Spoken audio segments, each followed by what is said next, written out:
Welcome to the first event in a series that we at AVID are calling Multipolis Mumbai. Each month we're going to explore a specific theme that shapes our city, drawing on the knowledge and the opinions of people who are experts in the field.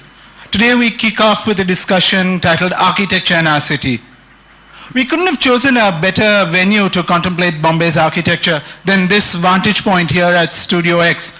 All around us are classic buildings that are icons of this city.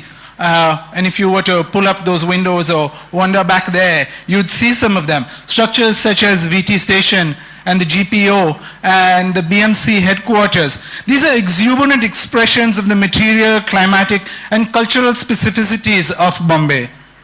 But as the experts on our panel will demonstrate in their presentations, architectural practice in this city is also rife with challenges. Some of those challenges are embodied in the Bandra Worldly ceiling, the image of which is featured on our invitation card for this event. I love that surreal moment when you're getting off the ceiling at Worldly from the Bandra side, and there's an arrow which says South Bombay, but you actually end up going to the north for a couple of 100 meters until you double up around the traffic circle. The C-Link, as you know, cost 6 times more than expected and took more than 10 years to complete. That's about 5 years longer than it was expected to. Along the way, it had to be redesigned because they forgot that there was a fishing village along the way whose inhabitants needed access to open water. When you drive by in the morning, on the side you see several people on the shore defecating in the open. A reminder that the majority of the residents of our city live in shanties without access to a toilet.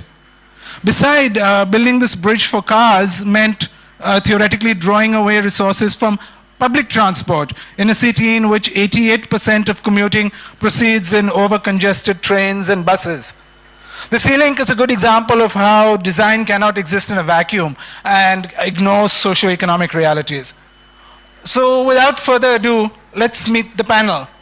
First, Brinda Chinnappa Somaya, an architect and urban conservationist. She graduated from the JJ College of Architecture in Mumbai and has a master's and a Master's of Arts degree from Smith College in the US. She believes that development must proceed without burdening the cultural and historic environment. The architect's role is that of a guardian, she says. She is the conscience of the built and the unbuilt environment. This belief underlines her work at Somaya and Kalappa, the company she has founded and has headed for 3 decades. She has worked with corporate, industrial, and institutional clients, and her work extends to public spaces, which she has rebuilt and sometimes reinvented as pavements, parks, and plazas. Her projects include the Colaba Woods, Ganeshpuri Temple, and a slew of pavements in South Mumbai. She has also designed the reconstruction of an entire village in Kutch. Her projects include award-winning campuses such as Tata Consultancy Services Banyan Park in Mumbai, the Nalanda International School in Vadodara, and the Zenza Technologies Limited campus in Pune. One of my favorite of her projects is not so far from here, what used to be called Rally's House, which still looks the same from the outside, but which she's completely redesigned from the inside. And I was telling her that I have a special connection with it because my grandfather toiled there for 45 years. Dipshika Jain is an architectural, industrial, and travel photographer. After graduating in architecture, and I think she studied with you, Mustansir, for some time in Bombay, she pursued a master's in philosophy in Paris. She sees herself as a hybrid practitioner who embraced one world without abandoning the other. Her passion for her subject has led her across the subcontinent and sometimes across the world to places in Europe and the UK, sometimes just to see why a piece of architecture or infrastructure was so highly rated, and at times just to be mesmerized by it, she said. Oh, sorry. What's the difference? Mustansir Dalvi, Time Out columnist, I must add, is a professor of architecture at the Sir JJ College of Architecture. He has postgraduate qualifications in architecture and Indian aesthetics from the University of Mumbai. He has lectured, read, and published research on urban semiotics, architectural education, architectural history, and heritage. His research is published in New Architecture and Urbanism, Developments of Indian Traditions with Smita Dalvi, his wife. He has written for the monographs Buildings That Shaped Mumbai, The Architecture of G.B. Matre, and it's a fascinating account of many of the buildings along the Oval, among other things. Quiet Conversations, The Architecture of Kamu Iyer, and Mulkraj Anand, Shaping the Indian Modern. And we often forget, of course, that Marg, which we now see it as an art journal, started off as an architecture journal. His most recent book with Y.D. Pitkar is The Romance of Red Stone, an appreciation of ornament on Islamic architecture in India.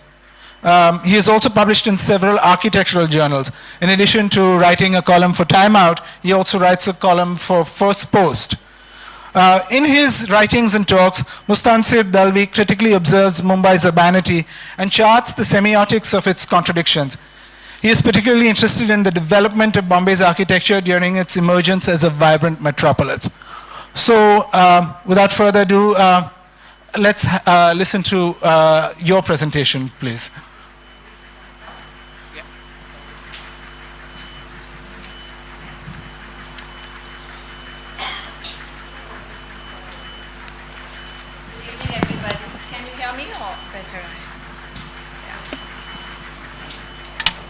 You know, they've been so, Mumbai really is the flavor of the world just now. Maybe with or because of, in spite of its warts and interests and pluses and minuses. So, and there have been so many conferences also going on. I just want to tell you before I start that I'm not going to, I don't have any solutions for issues, and I'm just going to tell you about 3 decades of my practice and how I have lived, schooled here and worked here, and what I see as my city. I think I have about 10 minutes, is that right? Okay, so you'll have to bear with me that I'm not going to show you something of a rocket scientist preparation or production.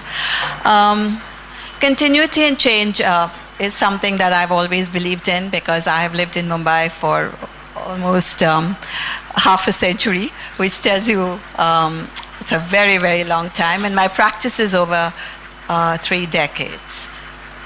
I believe that a city should be remembered for 4 things. And while all of us can't change everything that is around us, I believe that we are all a possibility always is to there is a God of small projects, and it is often the accumulation of small little projects all put together that can change things around you. Of course, it's important to have vision and big ideas and grand ideas, but working in a city and living in a city like Mumbai, sometimes that's not always possible. And so my belief has always been that whatever each one of us can do around us is what we should do.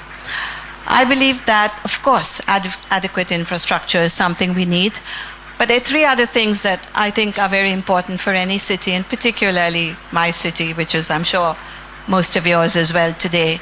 There has to be a sense of belonging, a sense of place, and there has to be equality.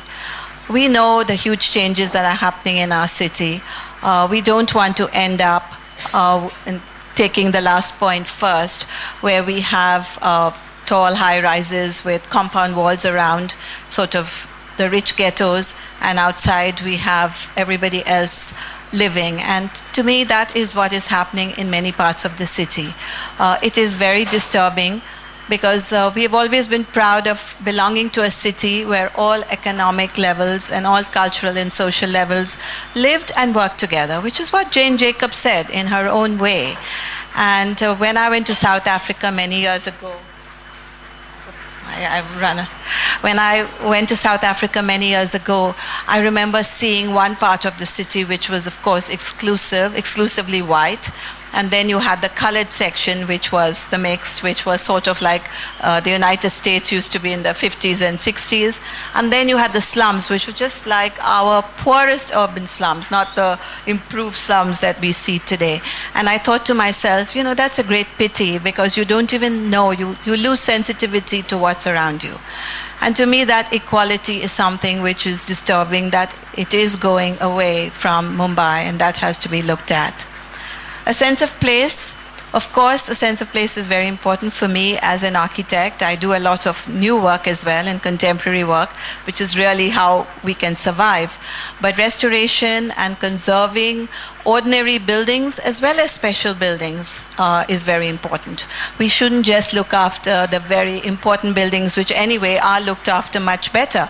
But we have a huge quantum of very ordinary buildings which had a life and which should continue to have a life, which should be recycled, retrofitted, re-engineered, and reused.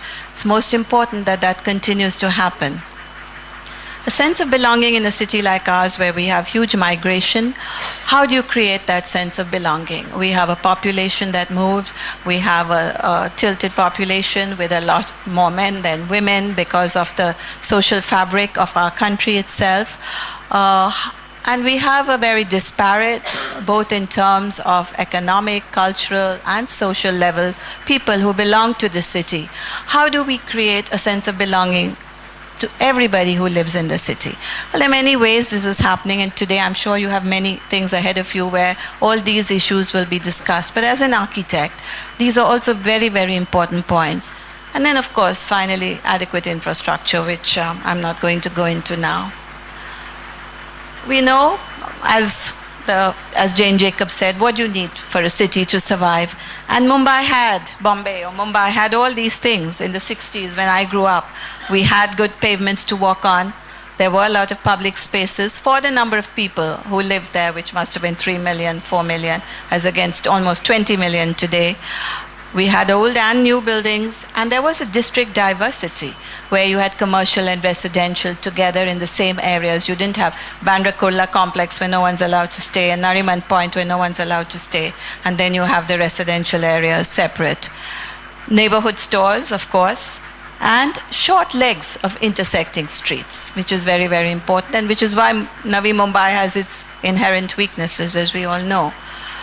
So the future is, if a building, as an architect, again I'm talking, destroys the site where it existed, ignores the context of what's around you, and offends its neighbors, and of course finally wastes limited resources. We talk so much about LEED certification, but what does it do? You have glass and you have aluminum, and then you say you're LEED certified because of capital investment, and then nobody checks up later as to what the final results are. So I have some major problems with some of these issues, and I'm not very popular at green building congresses, and they call me the third day when all the important people who are selling their products have left, and then they come and they say, this is what we really wanted to hear. But in fact, in reality, that doesn't happen. And neglects the user. Do you ask the user what they really want? So, of course, we know all this, what existed, the mills and the reclamations, the slums, all of which we should be proud of. And we should never be ashamed of any part of our city. If we get ashamed of things we see, then we don't do anything about it. We have to understand why it is there and how we address it. I grew up on Cuff Parade when it didn't, not 100 years back, but a lot of it was like this. We had beautiful old bungalows, and there was an elevated promenade where I used to take my dogs for a walk, and this was before the reclamation came up. So you can see in my lifetime, how much of change the city has taken, and what is going to happen, which I suppose young people like this are going to tell you. What is the future going to build, and are we going to have just BKCs and Nariman Points? We also know how people have fought within the city. This is the sense of place and the sense of belonging for the Oval Maidan before and after. We know about the gateway and trying to reclaim, trying to protect it in different ways.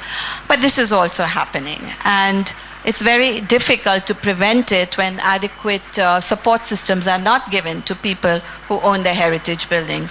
So do we really want this instead?